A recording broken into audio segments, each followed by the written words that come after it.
Okay, hey Stephanie, how are you today? I'm good, thanks. How are you? Good, thanks for joining us. Hey, we're starting this new series called Green Trail Zoom Diaries, or at least that's the original name for it right now. I don't know if that's what it's going to continue or Mhm. not. And we just wanted to check in with people and see how they're living during this quarantine and time away from being able to worship. And one of the first people we thought of was you because you're on the front lines, right? You're a family physician. So tell us what you're doing Mhm. professionally these days, and then we want to talk about your family. Yeah. So I for the last few years I've worked in the urgent care setting. And so as for now as response to the pandemic, we've kind of changed that in a way where I'm still doing some urgent care work, but we have set up like a respiratory center drive-through. And so we primarily see any patients with respiratory symptoms, specifically thinking about COVID, and we can assess them, evaluate them, stabilize them if need be, and send them to the hospital if we have to, but we can also test them for like the flu and do chest x-rays and test them for COVID now too. So this is all in an effort to kind of maximize the use of PPE, so we're not using as much like in the like primary care setting.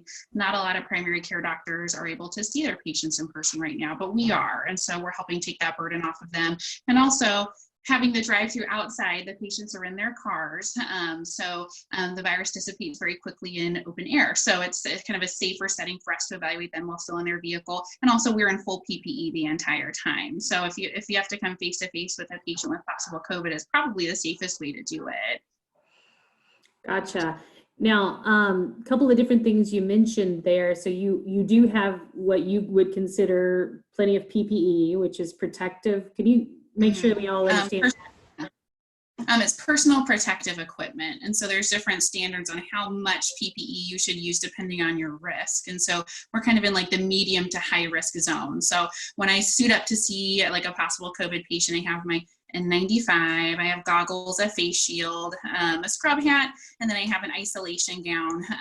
And then of course we're seeing them in their cars, which also helps to kind of minimize the exposure to the viral load.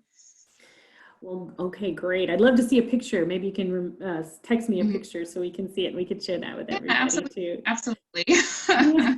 Hey, and then the other thing you said is you're maybe doing chest x-rays. Did you say you were doing that in the car even? Did you? Um, so where we're operating out of. So I'm working in North County in the Hazelwood area, and so we have it's a big medical office building where we have our traditional urgent care inside still, and then outside we have like a drive-through process, and so we have a couple of different tents, and then we also have taken over though like a primary care office, and so we're able to do portable chest X-rays where the X-ray techs suit up in full PPE, get the patient out of the car, walk them inside, shoot the X-ray, take them back out to their cars, and then we have some support staff that comes through and cleans to hopefully eradicate any virus or anything that may have been brought into the building. Yeah. Without violating HIPAA, how are your cases? Are you seeing a lot? And then I know that you can't necessarily diagnose immediately, or can you from the testing you're doing? I mean, we've just got COVID testing available within the last like week to 2 weeks. So a lot of it was kind of just assuming that most people had it, based on their symptoms or based on their exposures or even based on like their chest x-rays. So I would say business has picked up over the last few weeks. I think especially since we have the COVID testing available now, but I would say it's been fairly steady from the beginning, but definitely getting busier by the day. So did you have these testing centers set up, but you actually didn't have COVID testing? Is that what you were saying? You didn't? Yeah, so we did not have any COVID testing probably for the first, I want to say 2 to 3 weeks we were open. And so we were basically just a way to evaluate patients and see if, and then to again keep them out of like the regular urgent cares and out of primary care offices. And then we were able to refer them if we thought they needed to get a test. We could refer them to see if they could get one, but there were so few tests available in the beginning. But now, we don't have to follow those strict guidelines anymore that you all may have heard about. And so now if I think someone needs it, I can just test them, which is really nice. Yeah. Mm-hmm. And then you send them straight to the hospital? Should they become positive, or what is it? What is their protocol then? So I would say most patients can be managed at home. I mean, only if like a small percentage, I think it's 2% of patients will ultimately need like ICU care. Like vast majority of patients have very mild symptoms and can stay at home.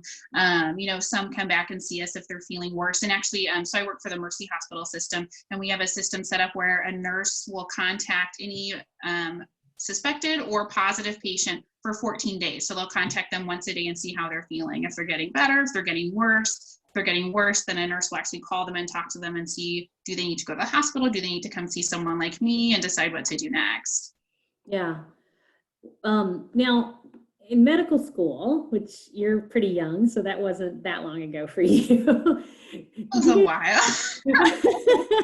Did you guys do pandemic training, and did you, or in your, professional training since then, is this something that is normal? I mean, clearly nothing is normal now, but is it something that you said, oh, okay, now I've got the training and someday I may have to implement it, and that's what we're doing? Or what is happening in terms of your preparation for this kind of thing? Well, what I'm doing now, I never thought I would ever be doing in my entire career, like working out of a tent in full PPE in the middle of a pandemic. I mean, I just never saw that coming. Yeah. Not at all.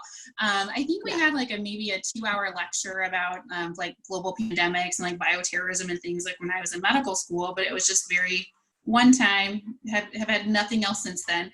But being a part of a major hospital system, like we have our own little like group, kind of leadership group, and then all of the hospital systems in the area are working together, which I think is wonderful. So everyone's kind of working together to come up with protocols and planning and all of that.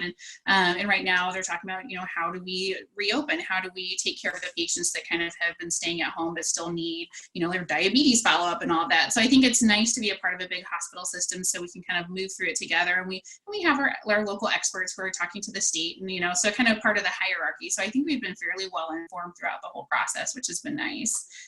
Yeah, absolutely. But but what about your beautiful family? You have to go there every day. You're still coming home, thank goodness. You don't have to be isolated or anything like that. Yeah. For folks that might not remember, you guys usually sit in the back at our tables, and you have two beautiful young children, Luke and Jillian, right? Yeah. Is today his birthday? Yep, today's Luke's 5th birthday. Thank you for sharing the birthday with me. I should not have asked you to do this today. I'm so sorry. No, absolutely. They're having a little screen time right now. They earned it. We've had a big day already. So.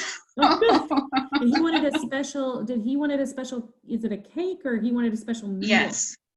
Both. So after I hang up with you, I'm going to go see if I can decorate a frozen cake. So we'll see how that goes. You're wonderful. We're very excited. Yep. So we're going to do that and make him like a special dinner with some linguine for his birthday. So but we've had a lot of fun today. Good. Yeah. So we wish we could celebrate with him too. I know. Start in the fall. Jillian is 3. Is she 3? Yeah, she's 3. She'll be 4 in October. So they're both in preschool. Yeah, but you're coming home every night, and you have a protocol about decontaminating. Is that what you go? Yeah. So when I'm at work, I'm wearing scrubs, and then before I leave, I change. So I change into like street clothes, and then, but my car is basically like the Corona car, like no one else is allowed in it, because like I leave my shoes in there, like I leave my jackets in there, like my PPE I leave in there. And so when I get home, Brett, my husband, will take the kids into another part of the house. So I enter through like a back door, straight into our bedroom, where like I basically like take all my scrubs, put them in the washer, even the clothes I wore home, straight to the washer. And then I shower and clean, and I make sure my phone's clean, and I clean all the stuff that I brought inside with me. So I have to be totally clean before I can give hugs and kisses and see everybody. So, but at least you can, right? Right. Praise the Lord that you can still get hugs and kisses, and nothing has kept you from that so far. Yeah. Thank goodness.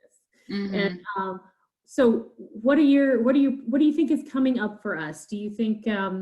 In terms of how your protocol at works will change? Will this continue? Will you continue in this kind of testing mode for a while? Do you have any idea? That's a really tough question, especially this week as like some states have reopened and, even parts of Missouri are reopening and we're still seeing the cases grow day by day by day. And so the pandemic is far from over.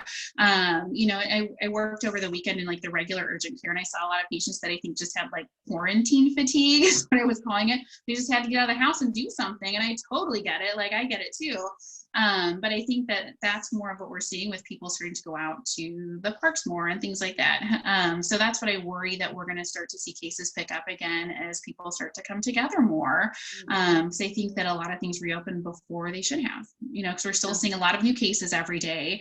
And maybe it's not as bad here as it could have been, or maybe was projected to be at some point where like in the best case scenario, which is wonderful. And I think because we did shut down early and all of that. So yeah, I definitely think it's far from over.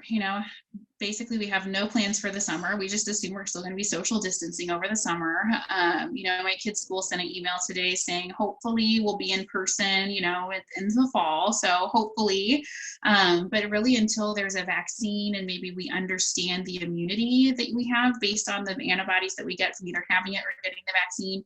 I just don't foresee things going totally back to normal for a while, which is hard to think about. Yeah.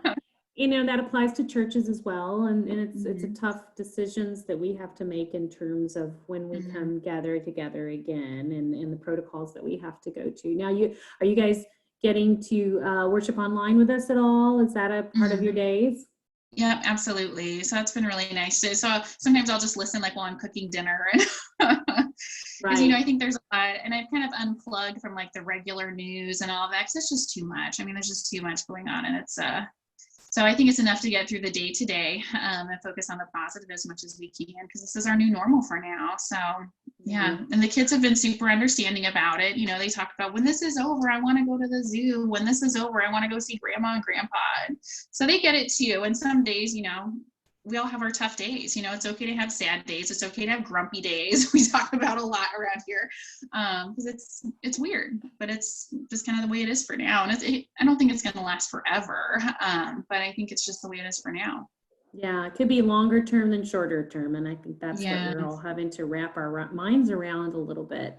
Because we might be 6 weeks and then back to normal. And I'm not sure. But, it's hard to predict. We certainly don't want to be predictions. We certainly wouldn't have predicted that we were having this Zoom conversation today about a global pandemic, right? Like you said, you would not. Never in a million years. I did not expect. In medical school, you didn't plan for a global pandemic. No. You talked about it, but it was almost like, it sounds like it was almost like it was fiction. You never expected it. So I think it's a funny world we're living in.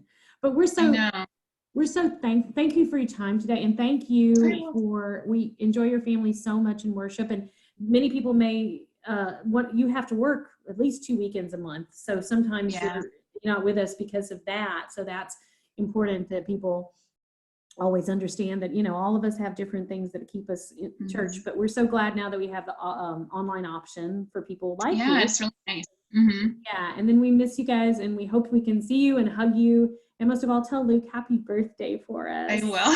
I hope we can celebrate with him again really soon. Thank you so much, and blessings to your family. Thank you so much. You too.